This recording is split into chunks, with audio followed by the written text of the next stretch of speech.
Dans cette capsule, il va être question de la demi-vie des réactions d'ordre 1. Tout d'abord, qu'est-ce que la demi-vie? Il s'agit du temps nécessaire pour que la moitié du réactif présent au début d'une réaction soit consommée. Rappelons d'abord qu'une réaction d'ordre 1, c'est une réaction pour laquelle la loi de vitesse ressemble à ça. C'est-à-dire que la vitesse est égale à K, une constante de vitesse, fois la concentration d'un réactif, exposant 1, et c'est vraiment l'exposant 1 ici qui définit l'ordre de la réaction. Donc une telle réaction va avoir un graphique de la concentration en fonction du temps qui ressemble à ça. Pour une telle réaction, si on se demande quelle est la demi-vie de cette réaction, donc qu'est-ce qu'il faut faire? Si on retourne voir notre définition, la demi-vie est le temps nécessaire pour que la moitié du réactif présent au début d'une réaction soit consommée. Donc si au départ, la concentration était de 0,8, si on veut diminuer la concentration de moitié, c'est-à-dire à 0,4, ça prend 20 minutes. On va alors dire que pour une telle réaction, la demi-vie, qu'on peut appeler T, une demi en indice comme ça, va être égale à 20 minutes.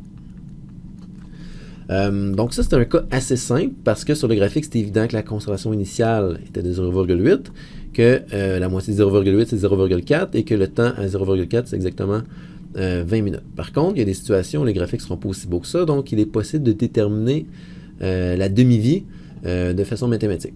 On va voir ça à l'instant. On doit d'abord se rappeler que pour une réaction d'ordre 1, la loi de vitesse intégrée va avoir cette allure-ci.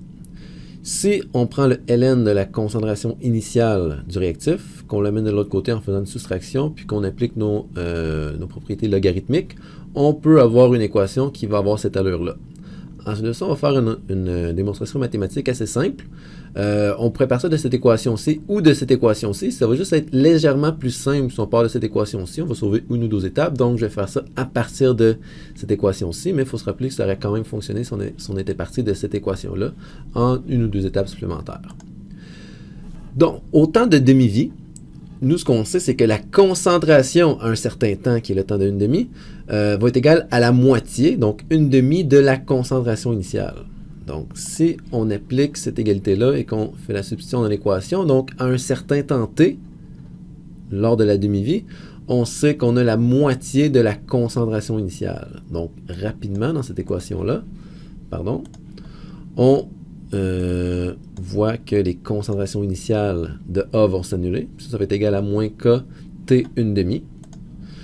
Donc, il nous reste ln de une demi est égal à moins K T une demi. Si on divise par K pour l'amener de l'autre côté, puis qu'on amène le moins avec, on a ln une demi divisé par moins K. Puis si on ramène le moins devant le ln et qu'on applique les propriétés logarithmiques, on peut arriver à une équation T une demi est égal à ln de 2 sur K. Donc ça, c'est une équation excessivement importante qu'on va utiliser quand on va vouloir savoir quelle est la demi-vie d'une réaction d'ordre 1. Qu'est-ce qui est important de noter dans cette équation-là, c'est que la concentration initiale de A du réactif n'apparaît pas. Si la concentration initiale de A n'apparaît pas, ça veut dire que la demi-vie ici va être indépendante de la concentration de A. Puis ça, c'est vrai seulement par contre pour une réaction d'ordre 1. Parce que comme on a fait la démonstration à partir de l'équation ou de la loi des vitesses intégrées d'ordre 1, donc cette équation-là est seulement valide lorsque la réaction est d'ordre 1. Donc, comme la concentration de A n'intervient pas dans l'équation de demi-vie, la demi-vie ne variera pas en fonction de cette concentration-là.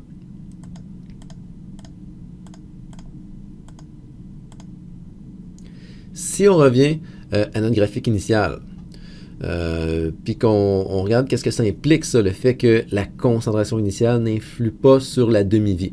Donc, au départ, on avait 0,8, puis la demi-vie était de 20 minutes, parce que pour diminuer de moitié, ça prenait 20 minutes. Maintenant, supposons qu'au lieu d'avoir 0,8 comme concentration initiale, on avait 0,4. Donc, supposons que toutes les 20 premières secondes n'existent pas dans notre graphique. Donc, si la concentration initiale est de 0,4, la demi-vie va être le temps nécessaire pour qu'on passe de 0,4 à 0,2 qui est la moitié. Et pour passer de 0,4 à 0,2, on a besoin d'un autre 20 secondes. Donc le même 20 secondes qu'au départ.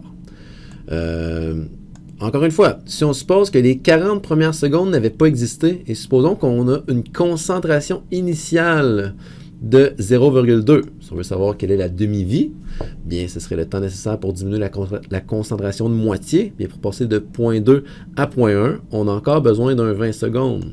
Donc, ce qu'on se rend compte, c'est que dans une réaction d'ordre 1, chaque fois qu'on a la demi-vie, ou la durée de la demi-vie, 20 secondes, 20 minutes, pardon, dans ce cas-ci, bien, la conservation va diminuer de moitié, c'est-à-dire de 0,8 à 0,4, ensuite de ça, de 0,4 à 0,2, ensuite de ça, de 0,2 à 0,1, etc., etc. Puis ça, c'est toujours valable pour une réaction d'ordre 1, mais c'est seulement valable pour une réaction d'ordre 1. Donc, on va voir que pour les réactions d'ordre 0 et d'ordre 2, des règles différentes s'appliquent.